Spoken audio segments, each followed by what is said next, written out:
Hello and welcome to the transcription explanation of this design.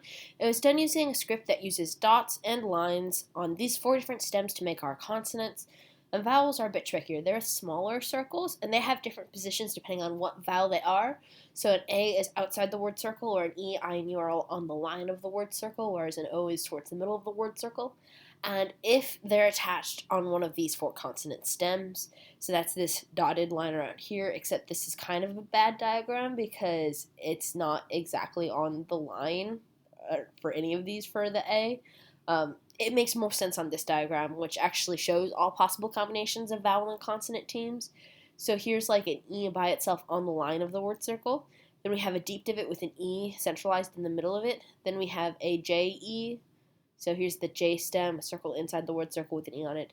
A TE, because a shallow divot with no modifiers is a T.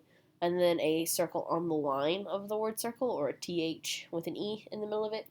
So yeah, and here's our design. And I did some stylistic things with this. First thing is my most typical thing, which is if there is a vowel on a line, I usually erase the line behind it, so the line of the word circle or the line of the consonant stem.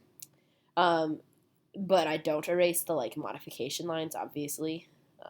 Anyway, so let's go ahead and start reading this design. Oh, and the other thing is for these shallow divot stems, I made them expand past our actual word circle. So instead of ending right on the line, I kind of scooted the line back a little bit so that way it could kind of encompass a little bit more to make these big curvy things here. So this is a more typical stem, and then here's our modified stem. Anyway, so let's go ahead and actually read this now. So here we have our first word. Bottom of the word circle is here, and this is the first stem we hit. It's a shallow divot, as I said, and on it there's two lines ending on it. So this is the word circle, so it doesn't count as a line ending on it. But these two are not the word circle, and they do end on it, so it does count. So that is a W. And then continue around that word circle again. Here's an E, because it's on the line of the word circle. So we. Then we have our next word here, bottom of the word circle. It's another W done exactly the same as this W, so it's just a protruded curvy circle with two lines ending on it, just like these two. So here's the W, and then here's like an E, except it has a line going towards the middle. So as long as these lines go towards the middle of the word circle, they can curve, they can be straight, whatever. But as long as it's towards the middle, it's an I. If it were towards the outside, it would be a U. So anyway, this is an I, and then we have a double line here. And because these lines are the same thickness, it's the same letter twice.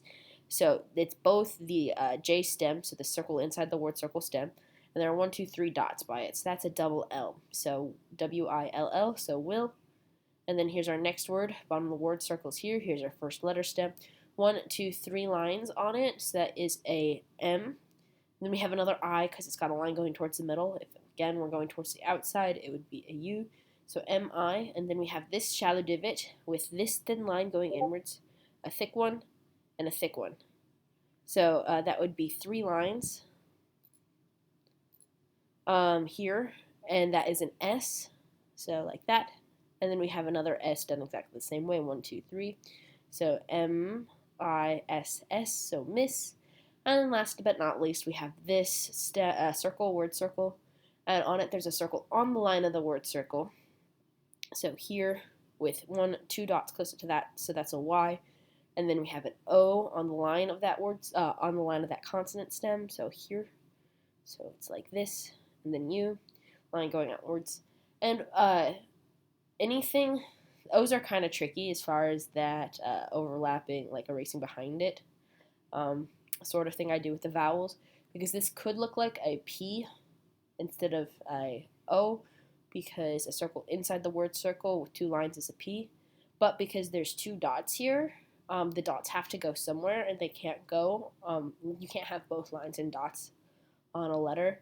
Plus the word U is so normal and typical that I'm not too worried about it getting misread like that. So here we have our 2 dots on the Y, the O, and the U. So U. So we will miss you. So that is how to read this design. I hope it makes sense a bit more now, and I think it looks pretty cool, and I hope it makes a really cool engraved tumbler for you. So yeah, that's that.